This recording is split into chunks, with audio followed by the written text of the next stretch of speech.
Math solution bye एमबेस्ट में आपका स्वागत है। गणित विषय के संपूर्ण कोर्स NCERT पाठ्यक्रम के अनुसार पढ़ने और समझने के लिए चैनल को एक बार सब्सक्राइब कर बेल आइकन अवश्य प्रेस करें। प्रश्नावली 10.4 में प्रश्न संख्या 1 है 5 सेंटीमीटर और 3 सेंटीमीटर त्रिज्या वाले दो वृत्त दो बिंदुओं पर प्रतिच्छेद करते हैं। उनके केंद्रों के बीच की दूरी 4 सेंटीमीटर है। उभयनिष्ठ जीवा की लंबाई ज्ञात कीजिए। तो सबसे पहले हम दो वृत्त खींचेंगे। एक 3 सेंटीमीटर त्रिज्या का है तो दूसरा वृत्त 4 सेंटीमीटर त्रिज्या का इसको प्रतिच्छेद कर रहा है। दूसरे की त्रिज्या ज़्यादा है 4 सेंटीमीटर। इन दोनों वृत्तों ने एक दूसरे को प्रतिच्छेद किया है। तो एक वृत्त का केंद्र ये है, दूसरे वृत्त का केंद्र ये है। उभयनिष्ठ जीवा की लंबाई बतानी है। यदि केंद्रों के बीच की दूरी, ये दूरी आपको दी हुई है, ये दूरी आपके पास है यहाँ से लेकर यहाँ तक। उभयनिष्ठ जीवा ये हुई,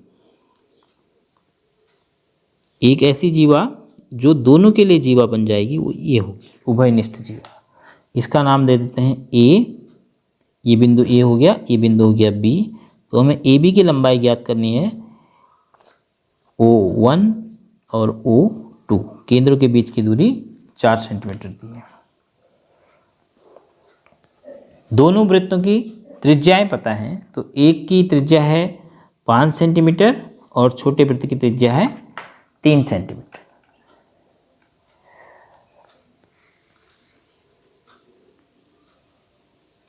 इसको हम मिला देते हैं। ये है 3 सेंटीमीटर त्रिज्या और ये है 5 सेंटीमीटर।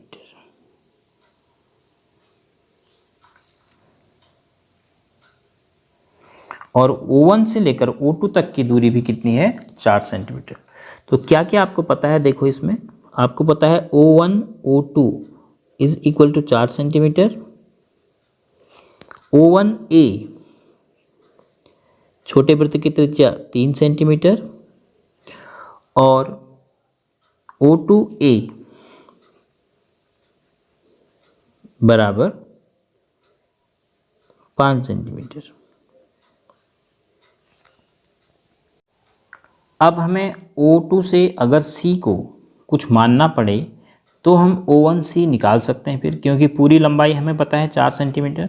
तो O2 से C को हम कुछ मान लेते हैं तो फिर O1C आसानी से निकाल पाएंगे।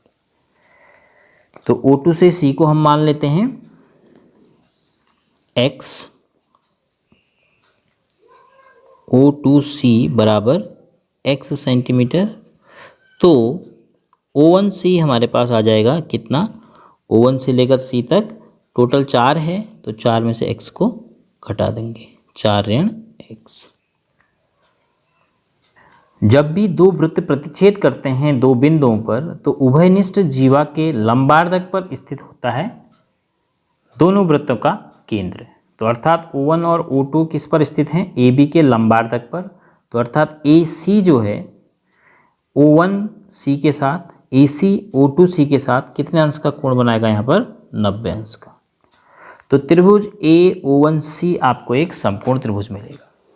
जब भी दो वृत्त प्रतिच्छेद करेंगे उभयनिष्ठ जीवा के लंबार्धक पर ही दोनों वृत्तों के केंद्र स्थित होते हैं। अर्थात O1C और O2C जीवा पर लंब हैं और केंद्र से जीवा पर खींचा गया लंब जीवा को अर्धित कर देता है।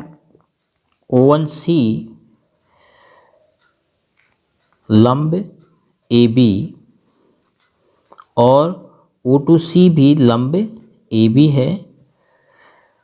तो इसका मतलब है AC बराबर BC।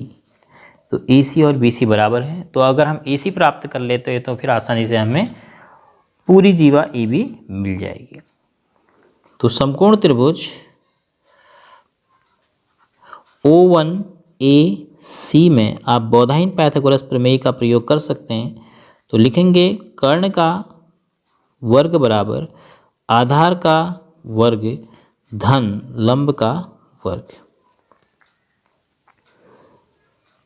तो कर्ण का वर्ग O1AC में यहाँ पर रेफरेंस दे दीजिए कि किस आधार पर लिख रहे हैं, बौधायन पाइथागोरस प्रमेय।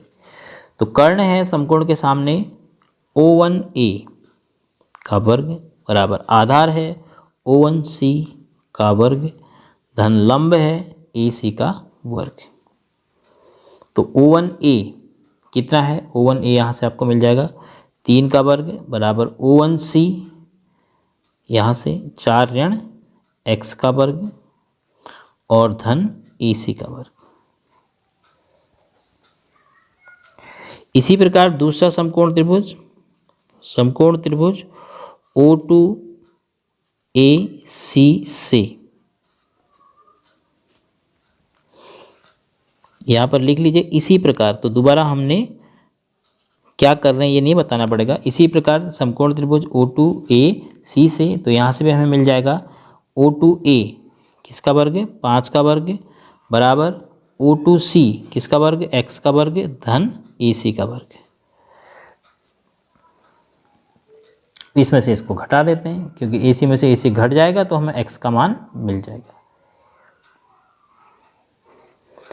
बाएं पक्ष में से 5 का वर्ग में से 25 में से 3 का वर्ग 9 घटा देते हैं। तो यहाँ x के वर्ग में से किसको घटाना पड़ेगा 4 ऋण x के वर्ग को और AC स्क्वायर घट के 0 हो गया। तो 25 में से 9 घटा के आपके पास मिला 16 है और ये आया x का वर्ग ऋण, पहले इसको ब्रैकेट के अंदर खोल लेते हैं, a का वर्ग धन b का वर्ग ऋण 2ab 4 दूनी 8x। ये आपको याद होने चाहिए फॉर्मूले, a ऋण b की घात 2 का मैंने प्रयोग किया यहाँ पर, a square plus b square minus 2ab। तो 16 है बराबर हो गया x का स्क्वायर माइनस 16 है माइनस प्लस माइनस x का स्क्वायर और माइनस माइनस प्लस 8x। तो 16 है इधर पहुँच जाएगा तो आपके मिला क्या 8x बराबर, क्योंकि ये x का स्क्वायर कैंसिल हो गया तो यहाँ 16 इधर आया तो 8x बराबर 16 है धन 16 है 8x बराबर 32। तो x बराबर 8 चक्को x बराबर 4 सेंटीमीटर। अब देखो x का मान ही 4 सेंटीमीटर आ गया। x क्या था O2C का मान ही 4 सेंटीमीटर आ गया। तो इसका मतलब O1C कितना है फिर 0 है।